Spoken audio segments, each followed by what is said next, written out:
I guess you're not a Swiftie, Daniel. I threw that in for you. No, I'm a closet Swiftie, and I almost went to see the movie this weekend. So I'm a wide open Swiftie. I went to see her in Detroit at Ford Field. It was awesome.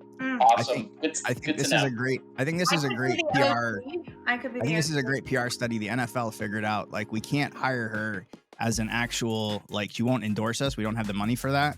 But if we can figure out like a good storyline here, and it might cost us less, and we have to give up a suite in Kansas City, and all right, and then that's kind of all it takes is fine. Are you saying Roger Goodall is playing matchmaker now?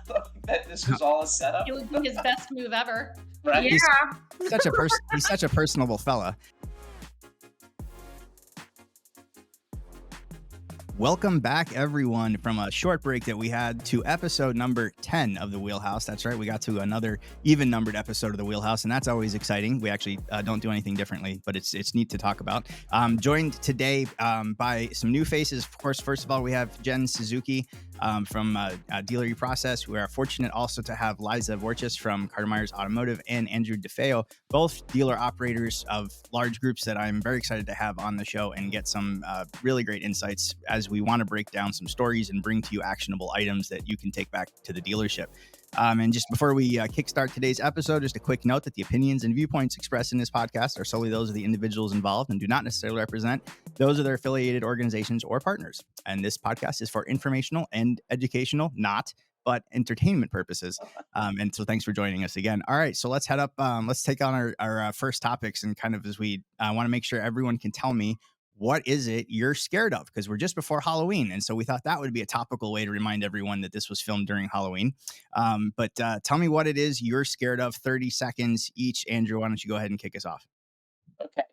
Well, I am scared of the status of Taylor Swift and Travis Kelce's relationship after the loss yesterday. She was not at the game, and I am sure the Chiefs ownership is discussing with Taylor's team about future attendance. But seriously, I am scared about the growing day supply of EVs on our lot and lots throughout the industry. I think it is a problem that is going to grow exponentially over the next year or so. Day supply it is. Okay. And 30 seconds on the clock for you, Liza. What are you scared of? I'm not scared of Taylor Swift and Travis, but I love how you started this. I am scared along the lines of EVs, though, a different fear, and that is the knee-jerk reactions that we've seen over the last couple of years of quickly throwing in, we're going all EV, spend millions on infrastructure. Wait, no, we might have a different administration coming in, too much day supply, we're scaling back. We can't operate that way. Second thing I'm scared of is wage inflation going one way, profit margins going the other way. Absolutely. Great points on both of them. Yeah. Jen Suzuki, 30 seconds. What scares you? I think everything that I see in the sales process is not adapting to the issues with affordability. It's a real thing. It's a thing that recesses opportunity for salespeople, for income growth potential, and not adapting the sales process based on what's changing in the market. That is what scares me. Not being able to train people and make changes to process based on what's changing in the industry.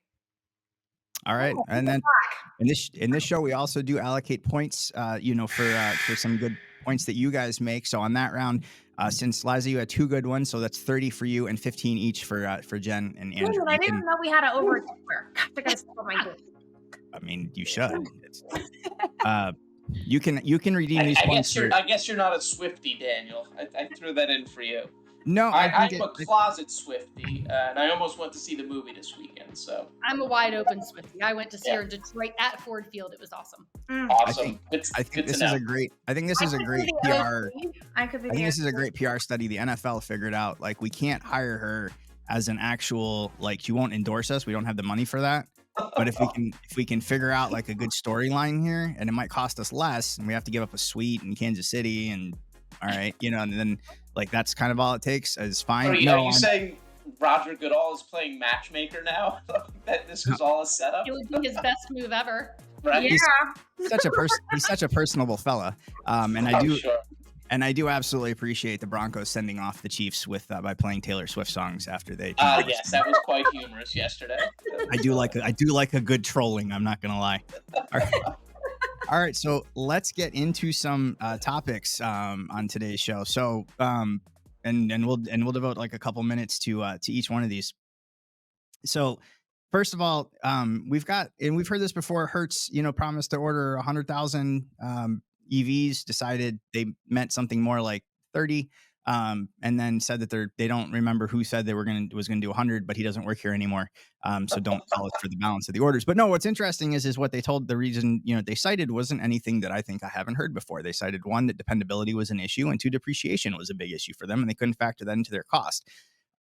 In that, is there something that we can learn? Now, I mean, granted, in this case, they're sort of a retail customer. What lessons can we take from that? I think one of the biggest lessons we can learn is their issue around depreciation. We continue to appraise EVs the same way we've appraised other used vehicles for decades. And we've got to start thinking about them differently. We also know that Tesla messes with the market with the price changes. And especially as we're appraising Teslas, we've got to be keeping that in mind. I'll let you guys jump in. I have a couple things to add later. Yeah, Liza, to your point, these knee-jerk reactions, that from one second we have to go all in on EV, the next second every headline you read this week is, whoa, let's pump the brakes on EVs. It could be an administration change. These things are too much. We're losing money. So this Hertz headline, it's just like another. I think they got caught up in the hype cycle of EV, and they wanted to be a headline, so that somebody said, "Let's go out and It was a publicity stunt. exactly." So I think just like let's take a deep breath and say, like, look, EVs are a thing, but let's make sure that we're meeting the demand that's today and next year, not 5 or 10 years down the road, because a lot can happen between now and then. All right, 30 seconds left. Yeah. I mean, from my perspective, I just think, everything keeps changing. Everybody's business keeps changing. There's one always reminder, keep your finger on the pulse and adapt and pivot, just like we have been doing, so I think for them too, this could be a short-term problem. Who knows? It could be maybe a bigger long-term strategy. We don't really know that. Let me tell you real quick, 9 seconds. I rented a Tesla from Hertz. They have to remember, there are differences in the vehicles. If you don't show someone how to use it, they're not going to be happy with their rental. It was a mess for me. Yep. Goes back to education for sure. All right. Where were you, by the way, when you rented that Tesla? In Denver. Okay. Oh. Not going to see Taylor Swift. Got it. All right. No. All right. We have another manufacturer that's joining the ranks of manufacturers that you didn't think would be taking their model line more upstream in terms of dollars. And Jeep is showing us several new models they're going to introduce, all of them over $100,000. Is this jeopardizing their base, first of all, because that's not simply what they were known for, and they were known for great things, none of which had to do with being over $100,000. And the second thing is, what I'll always ask is, just because the manufacturer is making it expensive, is the dealer network ready for that? Are there any resources being made available to the dealers to be able to handle what that requires in terms of the value proposition? I mean, they do say that's one of the biggest car markets right now. They say what's suffering is 50 to 80K, right? But what's thriving, and I was just talking to some luxury dealers just over the weekend, and they're like, our business is great. Everything. I mean, I don't know. I mean, I guess it makes sense that you're meeting the market demand. If those models over 100K are over 100K it's EVs, hard to believe that that's for Jeep, but they got they have new models other than the Wagoneer coming out. Well, I'm saying, like, if that's so, I mean, also, if those are going to be EVs over 100K, I don't think anyone's going to tell you that they're over 100K EVs, myself included, are anything that's on fire right now. Well, that's one of the biggest problems with EVs, in my opinion. Well, I think the Jeep market is all about the mainstream. You look at the old Jeeps that everybody loves that are driving around town. I personally have a 1982 Jeep Scrambler. It is my baby, and I love it. And you get the Jeep Wave, and it's all these people in these old CJ7s and old Wranglers and whatnot. That's a totally different customer. And I think the article said they've lost touch with the mainstream consumer. I don't think it's a recipe for them to win with a $100,000 Jeep. It's a totally. I agree. You look at, like, I think of the line, "Stay in your lane." And like Jeep is all about that traditional, Wrangler buyer driver, and now they're trying to cater to the ultra luxury with the, Mhm. we're not talking Ford Expedition 70, 80,000. We're talking 120,000 Grand Wagoneer, and I think if anything's going to be backing up on lots, it's going to be $120,000 Jeep Wagoneers, not $40,000 Jeep Wranglers, in my opinion. Yeah. All right. Well, I think that do you get ducked, by the way, in your Jeep, Yeah. Liza? Is that a Yes. thing? I come back from the grocery store with little ducks on my, they just leave them on the little dash. It's an interesting thing about iPhones because they always, previous to this model anyway, we're always inserting the word ducking when we didn't necessarily mean that. But when you try and ask somebody if they've been ducked in their Jeep, it somehow miraculously on my phone at least was autocorrecting it back the other way. I was like, that's not what I meant. That's not how I meant it. We've heard a lot. One of the things that we also guard against is unnecessary positivity, and let us be a little bit careful here when we're talking about the latest consumer sentiment report, which was one of 3 reports actually that came out. We focused on consumer sentiment, but we got a lot of data that people aren't making big purchases. Right, consumer sentiment and consumer spending report was really bolstered by travel, which that was pent up demand from people not traveling due to various illnesses and shutdowns and things like that. But now we've got the data to see that we're holding off on major household appliances, we're holding off on major goods, even orthodontics, and yes, those things that relate to transportation, which is also we relate to transportation. Can we fairly say that we're seeing cracks in the economy? And we're not here to discuss the economy, but I think we can fairly say that we're seeing cracks in it. Give me do you see the same thing? And is there an initiative? What are you doing in your business to guard against that? I'll start this one off. I mean, I tell my team every day if we're talking to a customer, whether it be phone, internet lead, in person, these are not want buyers. They are need buyers. They're buying a car from somebody. Let's make sure it's us. Let's not put up roadblocks. Whether it's overpayment or it's about asking the right questions to find the right vehicle for their budget. And it is challenging out there, though. I will say that we are definitely feeling affordability issues like Jen brought up at the beginning, from transaction price, from interest rate, from insurance. Like everything is through the roof, And at and the end of somebody's the got day, to the give. people are still buying cars, right? They're still buying cars. We're still selling cars. And then I always come back to this same thing, like kind of what you're setting up here. Ask better questions, right? Be able to provide more than one vehicle option. At the same time, you better be coming with your A game on customer service. I mean, customer experience trumps everything. People have money, they have a budget, they can always move things around, with the right person. We've seen it happen every single day. I see it happen every single day. People change their minds and they do the bump. This I is think you there's show them what they want, you show them what you can afford. So there's actually another article out there on the Wall Street Journal that says that that's not totally accurate, that people aren't making big purchases, that the many millionaires have seen more growth in household savings over the last 3 years. Huge, up 23%. Yeah. But what they're seeing is they're not seeing the value in paying a higher interest rate and a higher price than what they had 3 years ago. And our job is to show them the value, because Exactly. a lot of people do have the money, but they're looking at the payment and saying, I'm paying now 8% for something I would have paid 1% or 2%. And so they're like, I'm just not going to do it. Not that they don't have the money.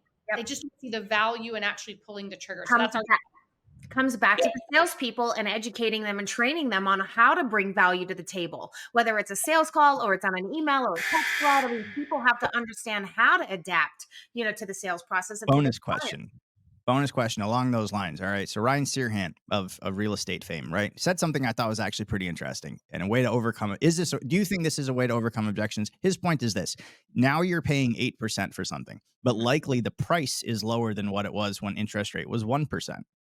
So what is the delta between that in actual dollars? Liza's not buying it. Tell me why.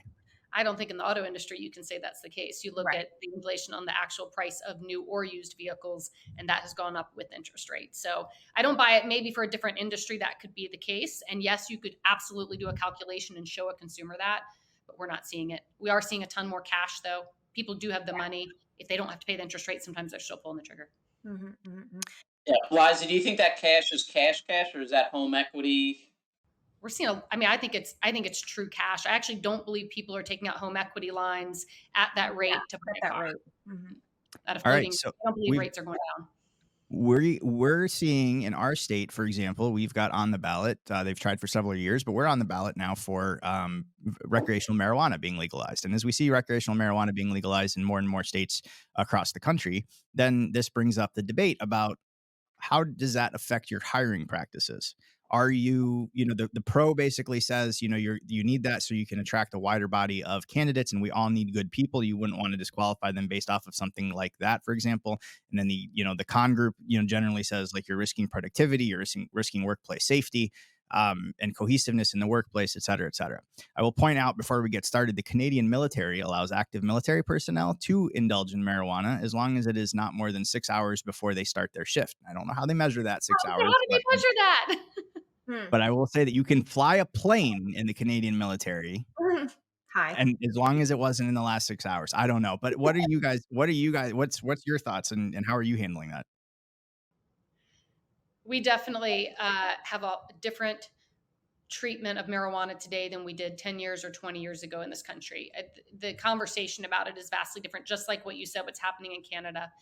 And when we were chatting before this show, I certainly have had to change my mindset. Even in my 20s, I could never have imagined allowing someone to be working for us that couldn't pass a drug test for marijuana. But we made the decision as a company now 2 years ago to stop testing for marijuana. Actually, it's not something that we publicly even put out anywhere, but we don't test for it. And the Why biggest not? change that I have, we made the decision that anybody, honestly, you can go online and get a medical marijuana card. Yeah. Like anybody can. And do we really want to be fighting whether somebody truly needs a medical marijuana card? Do we want to be pushing people to try to do that to get around our drug test? Right. And the big thing, what I kept holding up our decision around was I believe strongly that we need to have a test to be able to say, is somebody high right now?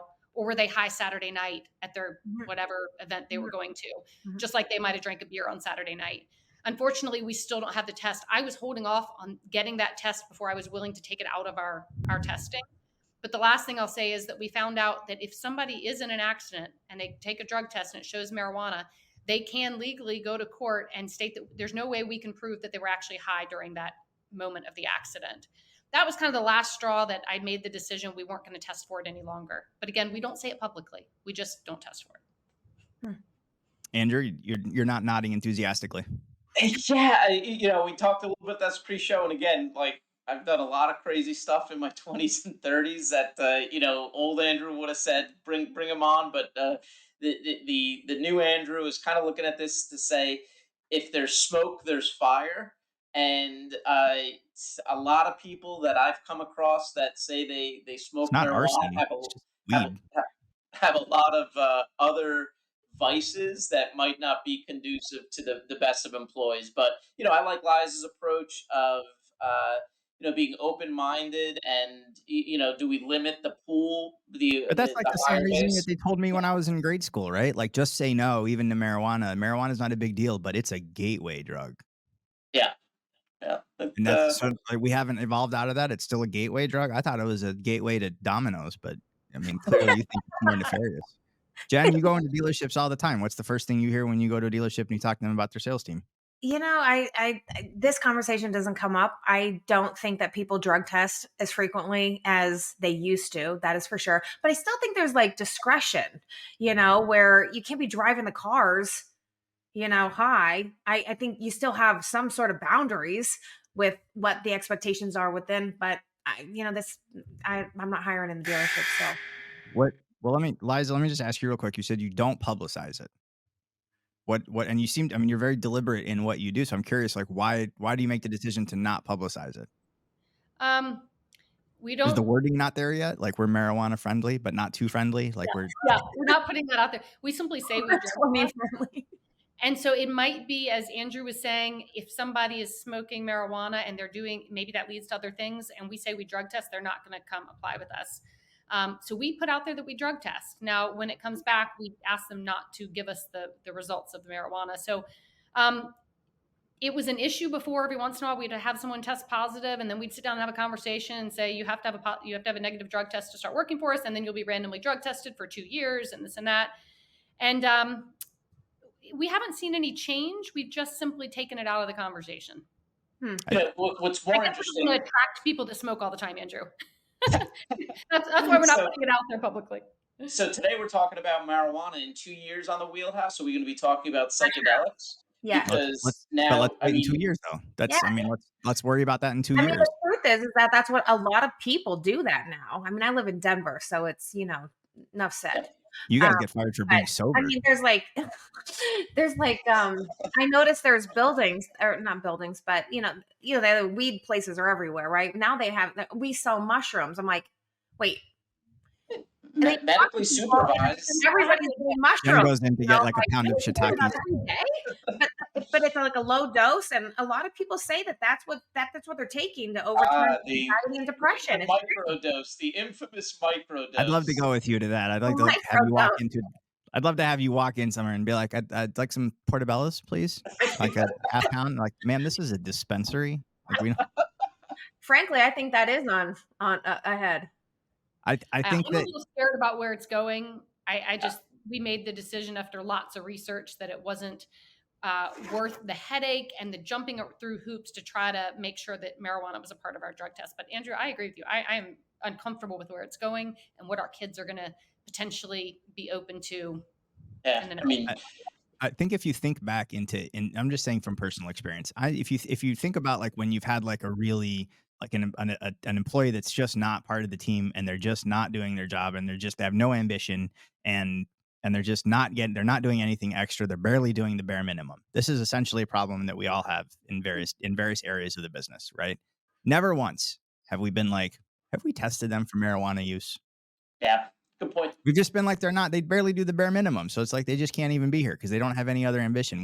There's plenty of scenarios that we have in a dealership where we're addressing performance issues with people, that's the boogeyman with marijuana, right? And I'm not taking one side or the other. I'm just saying like that's the boogeyman is that you could inherit some performance issues. But when we do, and we do have performance issues in dealerships, we're never suspecting the culprit being an edible or a joint that they, smoked right before they started their shift or during their shift. But And honestly, that doesn't matter to us, right? If it's about performance, then we're letting them go or terminating it because of performance, and the drug conversation doesn't need to be in it. So it's about performance, right. and attitude. Attitude. Yep. So if the performance isn't affected, right, or it's positively affected, in any event, so this is changing, right? We're talking about some changing things in automotive, and as we're sort of nearing the end of the year, I think we do have some big changes coming that are here already, and more that are coming into our industry. Are there some things that that we can look at as far as what can we learn from even the UAW?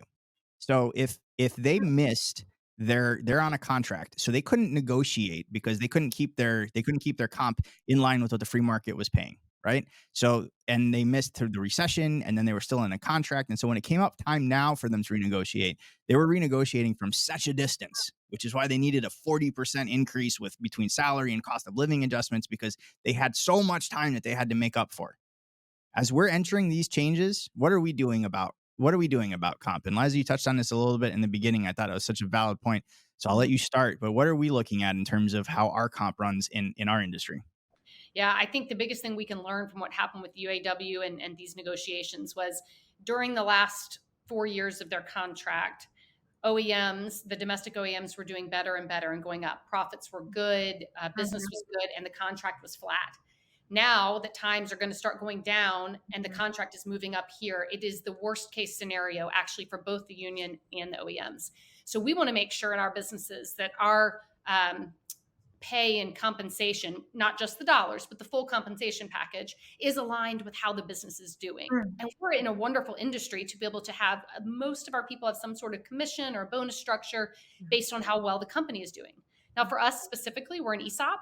And so every year that the company does better, there's larger profits that are shared back with a stock price increase and more profits that go into the contribution. So it is a real win-win. When we're doing well, everybody in the company's doing well. When things get tight, everybody's got to buckle down a little bit. And the unions and the OEMs are exactly the opposite of that scenario. I can't think of a better, incentive to run a company like you said, Liza. That when things are going well, everybody's doing well. When things get tight, we find ways to, austerity measures, fiscal responsibility. That even in a recession, if you run your company efficiently, you can still be a profitable company and get to that other side, because that's usually what recessions are all about, is just making it to that other side. No, that's a great way. And look, it's been thrown around the internet. This picture of a Bucky's. If anybody's gone to Bucky's gas stations, Bucky's. they literally have that you can start at $17 an hour, and if you're the general manager, you make $350,000 a year. We've got 401ks, we've got benefits, we got so on and so forth, all of this stuff, and that's what kind of sets the bar. When I drive to work in the morning, there's a McDonald's banner that says starting at $15 an hour. I've got to go back to my dealership and make sure that everybody's making at least $15 an hour, because they can go to work at McDonald's for less. Can we get one more minute on the subject? Yeah. Sure. So the other important thing that we're doing right now, and I think a lot of groups are doing, is we need to go back and look at the 5-year compensation trend for every associate. And we need to be having these conversations to say, maybe we need to have, not to get rid of anyone, but through natural attrition, maybe we need to be able to do it with less people, because we don't want anyone's compensation to go backwards. And if we can have those true heart to hearts and really align their strengths with their responsibilities and help them stay on a positive compensation trend, even when times are tougher, just might mean that we're all leaning in a bit more. That I feel like things constantly change in the business, and then oftentimes the pay plan doesn't adapt to the things that we have to change our expectations. Like, for example, we're talking about customer experience earlier, and really bring in our A game. The part of that, like, I'll give you a quick example, is relationship building. So if I really want, like, my employees to be more relationship focused and nurturing a great customer experience, and I want to tie it to their pay plan, this isn't something that we were talking about doing, 3 years ago, 4 years ago. Now things have changed. And so now I say, oh, we got to reevaluate the pay plan based on market changes probably every year, because our goals and our benchmarks change. I want to see, like, people put notes in the system. I want to be able to spot check the CRM and say, look at that, after showroom visit, unsold. What do we know about this customer? Why did they walk? Who are they all about? Why were they in the market? I want to have a manager go back and reconnect with this customer or BDC. But if I don't have any notes in the system, how can I focus on relationships? And it ties back to, like, training. Why isn't training tied to pay plans today? When we want people demoing, we want people nurturing a great client experience and things. It's not just CSI, but it's really about process. I want everyone to get a demo. I want everybody to walk around. I want you to be able to throw some facts at me, and my sales team knows, they've been staying on top of their product knowledge. I've got clients that come to my training every single week, and they tie it back to their pay plan, their attendance. Do you know what I mean? But that's modern. That's relevant for today. So Right. Yeah. I'd still, on a topic for another, when I get you guys back together again, I'd love to know how you're forecasting for 2024. I'd love to know what relevant data posts are you using to forecast in 2024. But then we'll save that. I have to break out the dartboard for that, so just let me know. Okay. Yeah. All right. As we talk about how things are definitely turning a corner, more than just adapting, right? What other things do we have in the car? And maybe our comp plans are one of them. But what are some things that we should stop saying? What are some things that we can leave behind in 2023 and stop them from moving forward into the future? And you guys have heard me say, like, I don't understand how human being became an up when I got into the business, and I didn't understand what an up was or why that's an up. And right. And so, like, but that's an example, right? There's some lingo in there. And, like, what the other thing is, and I'll tell you guys this, I have a great rep from a vendor that we use, love him to death. And, but one of the things that he was running by me before training my people was talking about offering a complimentary appraisal. And I said, I don't think that is the dumbest thing I've heard, but it makes it into the top 10 list. And he's like, what do you mean? And I'm like, when we beg you to appraise your car, we would love the chance to appraise your car. When have we ever told somebody, like, normally for me to appraise your car, it's how many dollars, like, what do you charge by the hour, by the 10th of the hour? But this time, no, the appraisal part's going to be free. So, like, why are we even, we've never charged someone for an appraisal in our life. So why are we going to call it a complimentary appraisal? Hold on, Daniel. Let me get that off my website really quick. Hold on. I'll count on you every time I see it. I'm like, a complimentary appraisal? You mean like the customer has to pay you to tell you what their vehicle is worth? But in any event, those are mine. But I'll go around the horn with it. Oh, I think the simple one that I'm going to throw out is we got to get rid of the word normal, whether this is the new normal or going back to normal. I'm so tired of hearing that. And there is no normal in the car business, which is why we all love it. Every day is different. And we love having new challenges. So let's just get rid of the word normal. Mm-hmm. Yeah, Get in the door. It's a thing that people love to still say, which is so weird to me because it's not about just getting people in the door. It's about nurturing client experiences, connecting with people, and giving a great vibe and feel about our company, our team, our brand, like what we bring to the table. It's not just about getting them in the door. I'm so sick of that phrase. You know what else I don't like that kills growth and kills business is when you've got a BDC who's setting appointments for your store, and then they take all their notes and everything, and they find out everything about the customer, and then they come in and they say, "Oh, I'm here to see Liza." And they're like, "Liza, she doesn't sell cars. She's in BDC.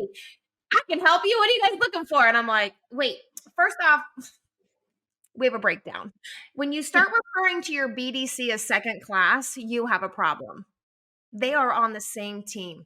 And when we are on the same team, then we make the money. And when you devalue your team members, you're losing money. You could run for president of the BDCs right now. I think they're all behind you. We also were just fortunate enough to see 3 of your other personalities just now. That was great. Thank you. A lot to unpack there. Yeah. I would say I would love to get rid of the words digital retailing, and I know that might be an unpopular opinion, but it's just commerce. Like, this is what we do. Like, we Selling cars. digital retailing, omni-channel, like these buzzwords, I'm tired of them. We are just in the business of creating and maintaining relationships with people over, their lives and our lives. So let me ask you something. So when you're trying to explain that, like I'm focusing on this part of my business, this percentage, because you got benchmarks and goals all associated with, that term. What do you reference it as then? You see like remote deals? What would you say?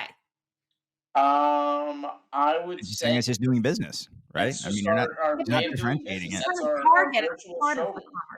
It's our virtual showroom. Virtual. Yeah. Okay. I want to know, when did a Sherpa become part of it? Because I always tend to, anytime I'm listening to something or talking about digital retailing, and they always, somehow the word Sherpa always goes along with it. Like, we're going to be moving, there's someone to guide them through the process, like a Sherpa. And I've heard that on like so many different. Okay. Well, I think that also the word lead goes along with your word up. Like, oh my God, you're right. One is an individual person, an opportunity for us to connect and build a relationship with. Yeah. And we're like, not how many leads, how many customers contacted us this month? How many opportunities? Oh, you just made Nathan you made his day, because that was something he said before the show to me. Oh, I got your lead. Literally call the customer. I got your lead. I'm like, nobody wants to be called a lead. All right, that part's fair. That makes sense. I said in rebuttal that the lead is the total package of information, right? It's the trade appraisal, it's the data that's there. That's the lead, right? If I have a lead on a car, essentially I have a customer, I have a way to get a hold of them, I have what they want to do with the, how do they want to buy it? That's the lead, essentially, right? Yeah, when we call people, we shouldn't necessarily, I mean, that's the difference about using internal jargon. We could say, I saw that you were interested in XYZ, but yes. And then I don't like customers, honestly. I think calling somebody a customer, I think that means like you're actually not buying something. Oh, you like client? What do you like? Client. I like client. I like client. Okay. For that. I like client because I really don't think that anyone's really been guested in any type of showroom before, right? Like, it's never been, you're my guest in the showroom. I mean, in theory. What do you think about retention versus loyalty? Oh, that's a hot button for me. Go on. I think so. The one is you're actively trying to not lose something. Mm-hmm. And the other is that you're trying to promote a bond, which is more emotional than logical, to inspire someone to do business with you more than 2 times over and over and over again on a repeat basis. And so loyalty is the higher. Yeah. Retention is essentially you're trying to actively not lose something. And loyalty is something that you try to inspire. You don't really inspire retention. I mean, I guess you could, but that's not really, I mean, you know what I mean? Suspenders are retention devices. It's very transactional. Whereas loyalty is more relational. Yep. I hadn't thought about it like that. That's a really Yep. That was deep, Daniel. That was so good and off the. That was like a Sherpa. You're like a pro. That was like a Sherpa's response. Well, we know that a Sherpa wouldn't work in your company. So because that Sherpa was probably high. Wouldn't pass the test. Wouldn't pass that first test. So All right, this is great, and I'm going to just total up some points here and just see who today's winner is. And 139 points, Liza Borches. This is 2 times. This is your second time on the Wheelhouse and the second time our champion. So let me just pull up some rapid fire questions that we have here. And of course, the idea is to see how many you can get in the amount of time. And they're going to range from things that have to do with the dealership to things that don't have to do with the dealership. Yeah, and 21 seconds is super fast. I remember this. Right. And you did well because we all learned about ice cream after that. We're all asking each other about that after that. All right. When you're ready, you ready? I'm ready. What's the next OEM to announce their pullback on EV strategy? Hyundai. What's your Halloween costume? A ballerina. On a scale of 1 to 10, how likely are you to recommend the Wheelhouse to a colleague? 1 to 10. 11. When do interest rates start coming down? 3 years. When's the last time you sold a car? Yesterday. Okay. All right. I think, man, you guys are, listen, if you guys can pass along Nathan and guys in the control room, Nathan Jordan, can you pass along to Paul Bailey? Suck it. We have a new winner. You just got smoked. Our new champion. That was fantastic. The Halloween costume was the hardest one. I just stuck and I was like, my little niece is a ballerina today. That's what came in my brain. You lied? That was a lie? Yeah, that was a lie. Yeah. Now we need. But I do have to think of a costume for tomorrow to wear to work, but it's not going to be a ballerina. Aw. I mean, if I have to do it, all right, fine. But no, I'm Cat in the Hat, actually. So. Oh, nice. Anybody else dressing up? I'm vampire. I practiced this weekend.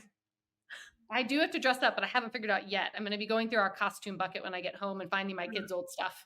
Okay, so wait, here's a bonus question. I mean, do we dress up at work? I'm going as Taylor Swift. Yes, definitely dress up as work. At work. That lets people's guard down. Yes. Well, scare some children. Who cares?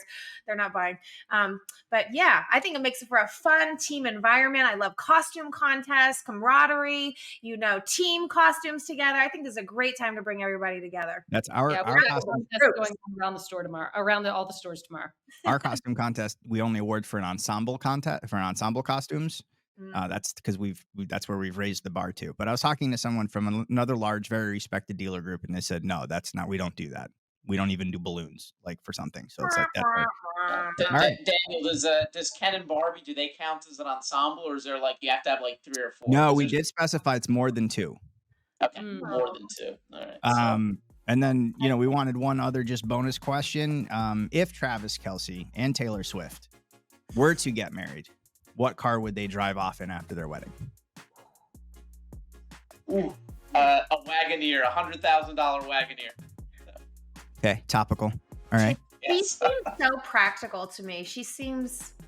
And she's a country girl, and he seems a little country guy, kind of. Isn't she from like New York or something? No, Tennessee. All right, close enough. All right. She country went pop. Got it. Yeah. All right, Well, guys. I can see it's going to be sponsored by somebody, and I think they'll end up doing it through some promotion. Yeah, 100%. Whoever has the biggest checkbook is whose car they're going to be driving. Absolutely. Guys, this has been an absolutely fantastic episode. Thank you so much for joining us. That's episode 10 for the Wheelhouse.